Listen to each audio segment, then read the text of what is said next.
In this lecture, we're going to talk about small sample inferences about a population mean. So we're still going to use we are interested in the parameter mu for a population when estimated, but now we don't have access to a large sample. We only have access to a small sample, maybe 10, 20 measurements. But we also assume that the population of the distribution of the population is normal. If the population is not normal and we have a small sample, we have to look at different techniques. So we're going to leave that for the time being. Actually, we're going to look at the binomial next after this.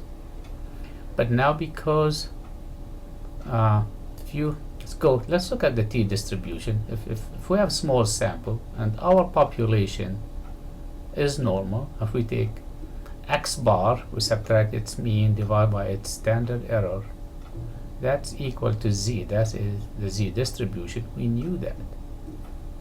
But when we have a small sample, when we're dealing with small samples and the standard deviation is not known, we're going to use s instead. And s would not be a very good estimate of sigma because it's based on a small sample. So we have to have some sort of penalty associated with that. And that penalty is to have a distribution which is a little bit more flatter than the z distribution. So it's no longer a z distribution. The new one is a t distribution. So if you compare this with this one here, let's say this is x bar, subtract the mean, divide by s, the estimate, over the square root of n, and that's going to be a t distribution. So the assumptions under which this would occur is if the sampled population is normal, the sample size is small, less than 30, and the sample standard deviation is not known. If you are sampling from this population frequently and you know that sigma, then you would use the z distribution. But if not, then you would have to use this new t distribution. And because this distribution is more flat, it's more sensitive to the sample size, it's going to depend on n. So we say if it's based on, it has n minus 1 degrees of freedom. Okay. We'll talk about degrees of freedom later on. Okay, like the normal distribution, it has a symmetric mound shape probability distribution. It's more variable, which means more flat than the normal distribution. The distribution depends on the degrees of freedom. Moreover, as n gets larger, t converges to z. So when n becomes more than 30, we are very, very close, and you can use z instead. Now we want those critical values. We use the tail probabilities that we need for the confidence intervals, as we did in the large sample case. So we're looking for t 0.05, t 0.005, t 0.025. But now we need also to associate that with the degrees of freedom. So this is based on 5 degrees of freedom. This is based on 8 degrees of freedom. This is based on 26 degrees of freedom. So we need to get, because t 0.05 is not for 5 degrees of freedom, would be different from the one for 10 degrees of freedom. Okay. So the one for 10 would be smaller, and the one for 30 would be the 1.96 almost, because it converges to the z distribution. Now let's look how do we get those from a table. And here is a table of the t distribution. And you can see here alpha is in the tail, and this is t alpha. In your textbook they don't put the degrees of freedom here, but you need to keep track of them anyway. So if I have t 0.025 with 4 degrees of freedom, that would be 2.776. For the one we are asked to compute, t 0.055, so I want 0.05 with 5 degrees of freedom is going to be this value here. And you can see it's larger with 1 degree of freedom. The numbers get smaller as we go down that value. The t with 0.0058, 005 is here, 0.8 degrees of freedom would be 3.355 here. You can read that here, and you can see this point t of 10%, 5%, 2.5%, 1%, half percent, and this is 1/10 of 1%, and that's even half of it. So these ones are rarely used. And as the degrees of freedom gets larger, these numbers get closer to the z values. Okay. So we know how to compute those values. Now everything else is the same as the z confidence interval. So here, let me just repeat. Here we assume that we are sampling from a normal population where sigma being unknown. Parameter of interest is mu. The sample data is n, x bar, and s. Mu, we don't need the mu 0, a target value here at this point. Point estimator is x bar. Mu of x bar is mu. Sigma of x bar is s over square root of n, the estimate of sigma. And the confidence interval, same as before. Point estimate plus or minus a critical value, in this case t alpha over 2 with n minus 1 degrees of freedom, and times the standard error, which is s over square root of n. Okay. And that's just to remind you that if we use large samples, and for large samples we use z. Okay. Now for the binomial population, the parameter of interest is p, which is the probability of success, or the proportion of successes in the whole population.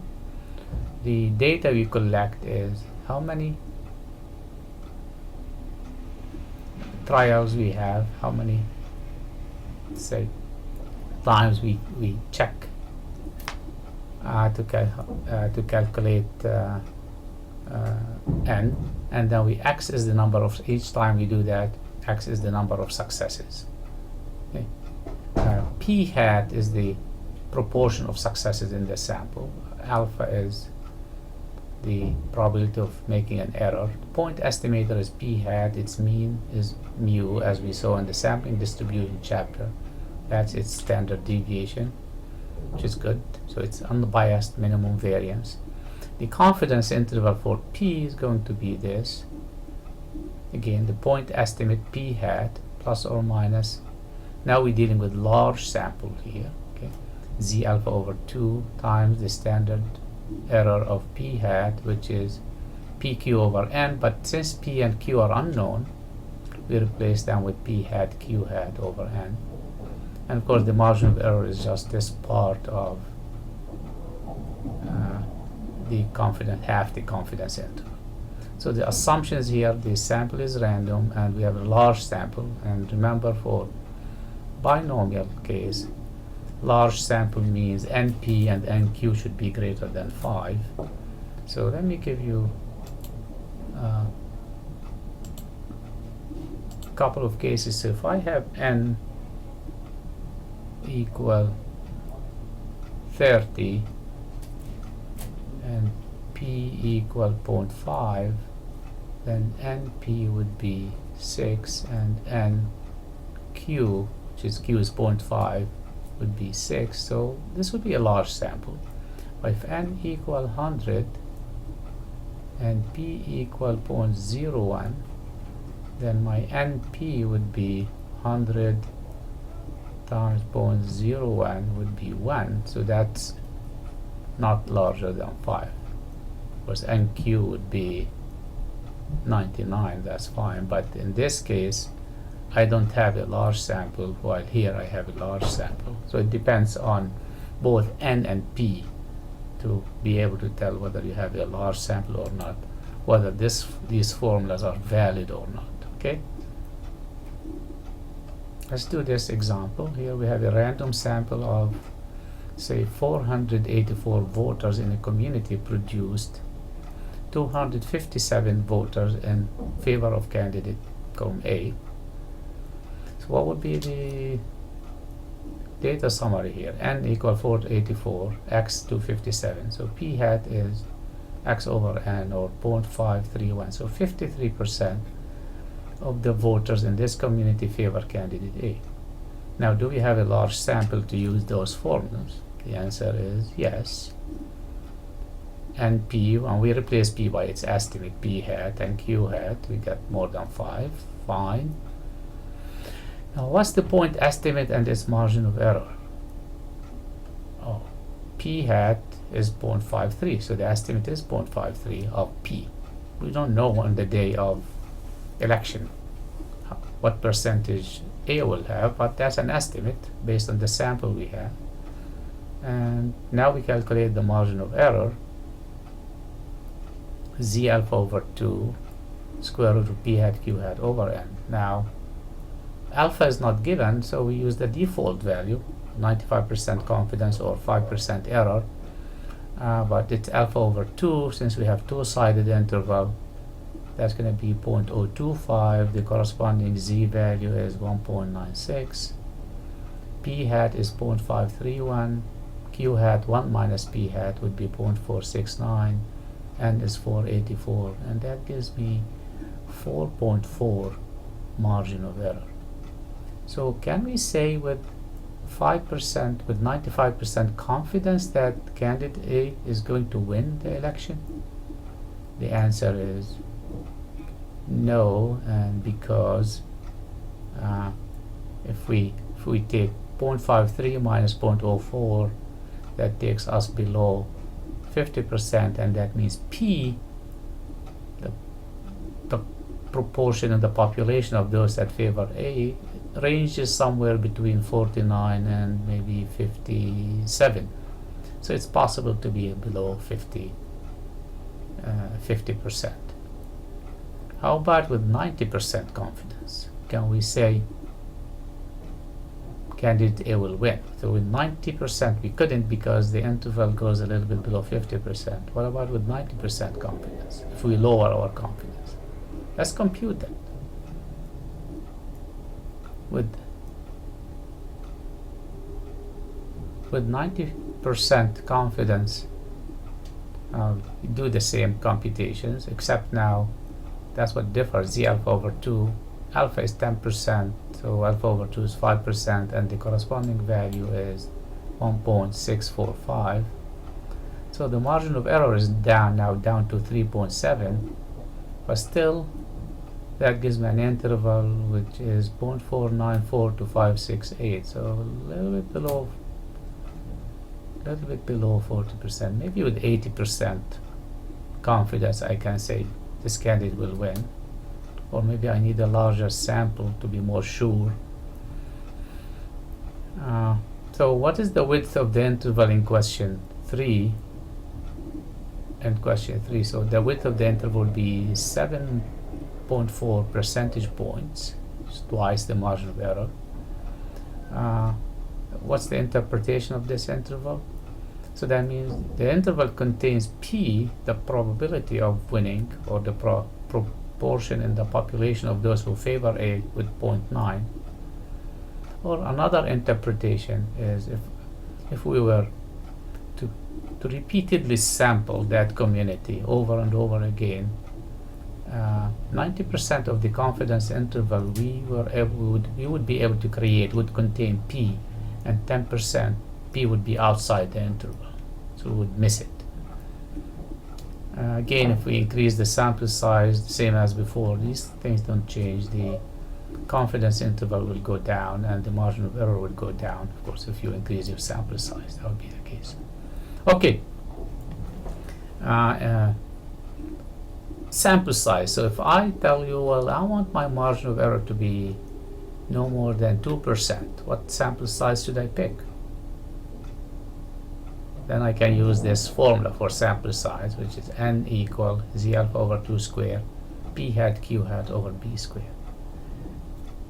Now sometimes I don't have data, so what do? I use P hat and Q hat equal 0.5 because that really makes me more conservative, or PQ equal 0.25. Okay, because any other two values you multiply them together would be less than 0.5.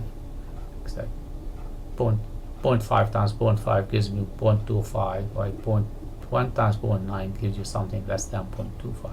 So that's why you just use this value. Let's implement this. Suppose you want to provide an accurate estimate of the customers preferring one brand of coffee over another. You need to construct a 95% confidence interval for P so that your margin of error is no more than 1.5 percentage points. You're told that preliminary data shows P hat 0.35, so you suspect that about 35% of the population prefers that brand. What sample size should you choose? So alpha is 0.05, my P hat is 0.35, and B is, the margin of error is 1.5%. So I substitute in here 1.96, 0.35, Q hat 0.65, 0.015 square. So if you want small margin of error, you're gonna need a very, very large sample. 3,884.28, and you round up in these cases because you can't sample 0.28 of a measurement, so you round up, okay? Same thing with one-sided confidence intervals. For P, you put Z alpha here, you subtract Z alpha. And anything else want to say? I think that's it for this, and thank you.